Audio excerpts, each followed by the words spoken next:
We're on Friendship for Teens, and we're going on chapter 2, How to Make a Friend. But I did learn one thing. You got to choose your social setting. It's not, you can't just go up to anyone anywhere because people are busy as well. They not in the mood for friendship. They got a task, like they may have to go to an appointment, they may have to go to a job interview.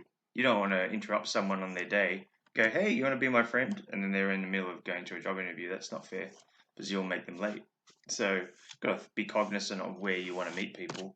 And I think what I also learned is you don't want to. Shopping centers aren't really the place to do it. People are looking for things. You're either there with a friend.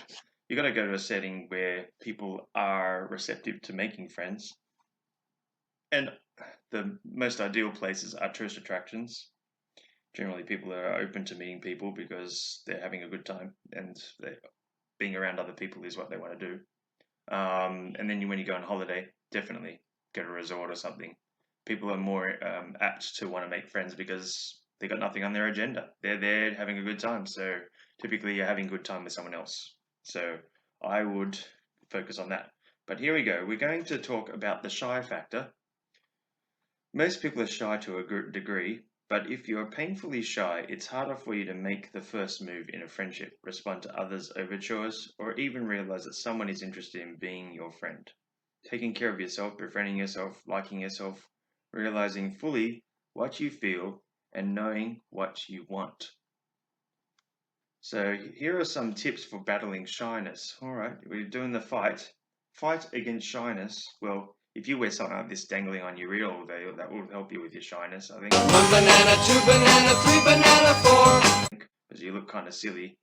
That's my icebreaker. Being silly, you don't really care about shyness after that. Accept your shyness as a part of yourself. Once you do, you'll work to change it. Pretend you are confident and bold and very friendly, even if you don't feel that way. Stand tall, walk with your head held high. It's all about an inward and outward appearance. So you can present shy, or you can present outgoing. When you feel your stomach turning, hands sweating, shyness, allow yourself to admit that I am shy, but I don't have to be shy. The world is a gentle place. People aren't out to hurt you, especially when you're trying to meet others. They're going to be generally nice. If you say hello, how are you to someone, you might have people that just ignore you, but I guarantee 9 times out of 10, someone will actually stop and say hi back. So don't. You can also start with smiling as well. Smiling is a good technique. Write down some simple direct lines to get your friendship going. And obviously this is for teens, so we're gonna take the perspective of a teen. You gotta say your name, then what you like, and you might remark. One of my techniques is to say hello and then look at them or what they're doing and see if you can connect some way. Like it might be a book and you go, oh, there's an interesting book. Where are you up to? What's it about? Or they may be having some food and you may go, oh, I like salmon. That's great. And then you can use that as a platform to talk about more things. It's actually quite interesting. I taught my son, who's 11, going to be 11 in a couple of months, but I said to him that what you need to do is have 3 questions armed, ready to go for talking to your mother. And the first one is, how's traffic? Because she was driving to work all the time. How's traffic? Were your co-workers nice to you? And then the last one was, have you had coffee? And what did you choose? Because she generally had coffee every day. And she goes to Starbucks. So there were 3 questions that she could use with everyone. I said to him, you can actually use that with anyone. Ask them those 3 questions. They're quite random. They're quite broad spectrum. And then you can just insert them. You got 3 questions to start your conversation off. It will get you through 5 minutes of dialogue, and then you'll think of something else by then. So at least it looks like you're engaged, and then you've got somewhere to go. Remember to listen to what the person has to say. You have to, yeah, that's really important because people like to talk about themselves, pretty much. So you want to ask them questions about themselves so they can tell you about themselves. You smile. That gives them reinforcement that whatever you're saying is positive, and then they'll keep on talking to you. The end goal here is everyone wants to have fun and be happy with themselves. And by you being receptive and smiling, that helps into that end goal. what you'll find in life is that someone who's smiling will attract more people than someone sad. You don't want to go up to someone sad. You might be compassionate and want to help that person, but more likely than not, you're going to go up to the happy person because your instant thought is that this person is, termed low maintenance and they have an easy disposition. They're going to make, there's a good chance that this person who's smiling is going to make you happy. And that's really what the people want. So you could just, with your shyness, you could just smile more, laugh more, just do things that make you happy internally yourself, and express that. Express that you like doing things. So here are 5 steps to making friends. Broaden your horizons. Be real, be friendly. Recognize and pursue your opportunities. Open up and try again. I think the big one that I like here is the recognize and pursue your opportunities. This is more of a general ethos that you got to be in touch with the world around you and being paying attention. In that respect, I'm very spiritual. I'm not godly spiritual, but I'm spiritual in a sense that I believe that there's a force working out there on behalf of you that wants to help you. There's some people call it the half of the brain that's not used. There's lots of theories behind this, but pay attention. So if you're walking along and someone says your shoe's untied, well, you look down and obviously you tie your shoe because you don't want to trip over in a shoelace. You may have a random comment that you're too loud. Maybe you are too loud. What's the consequence of that? They may give you warnings like that. You may overhear, oh, the stock prices are going down today, and that may trigger a response. You actually may hold shares in something, and you may think about selling them. But if you don't get these warnings that are haphazardly coming your way and you're not paying attention, you may not be able to act on them. So, in terms of the opportunities in friendships, if someone invites you out, you should say yes. Obviously, judging about who the person is, if they've been mean to you their entire life, then I would treat that with a bit of suspicion. But if they're nice people, then go out.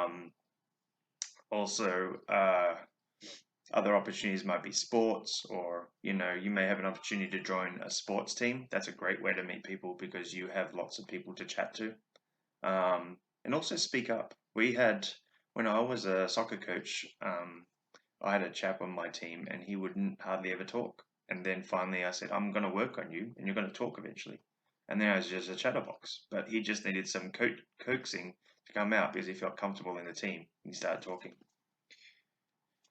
All right, let's see here. Just two friends. Where can you look for new friends? All right, this makes sense. School and class. We're talking about the perspective of a teenager, but I'm sort of wrapping it into a general conversation.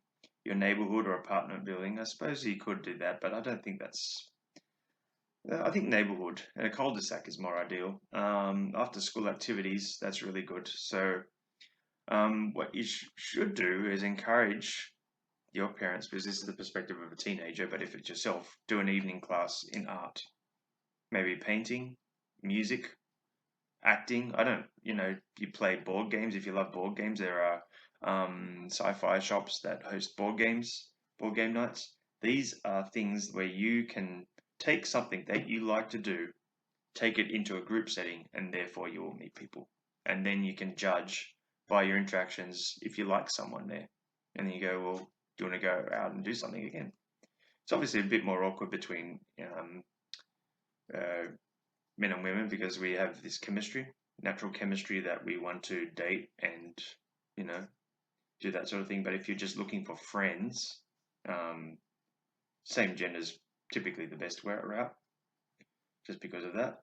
After school activities, family, friends, friends of friends, your local cafe, church. Church is always a good one. Online, that can be good. I mean, this is the way my wife and I met, was online, playing online literati. But I would think about the online a little bit because it can be dangerous as well. There's a lot of predators out there and mean people that are just after certain things. So you may not get a truly authentic person online. Often you can change your identity basically. So we don't be wary on online. But online is also good in the sense that it creates a sort of a barrier. Like you can chat to them, and through conversation, you can figure out if you like them or not. Then there's others like book clubs, sculpture classes. This is what I'm talking about, art, but ice skating lessons. So if you want to learn a skill, that's always good too. Be real and be friendly. That's obviously smiling. Recognize and pursue your opportunities. We've spoken about that. Open up. Obviously, if you aren't willing to talk to anyone, no one's going to be your friend. You got to meet them a little bit in the middle. Try again. Yeah, keep going. You got to repetition. That's why I went up to 50 women to do the repetition to figure out what worked in meeting people and what was acceptable. I was very analytical about that because I was really disturbed that why did some people get all the ladies, or why did they make friends and I didn't? And just trying to look at myself to see what I was doing that may be impacting that. And I found out some things that weren't great about myself. So it helped me analyze myself to change myself a little bit. Obviously, you like yourself. If you like yourself, you don't want to change. But there was some, I wanted a bit more success at making friends, so that made sense. Thank you for watching chapter 2, and we'll go on to chapter 3.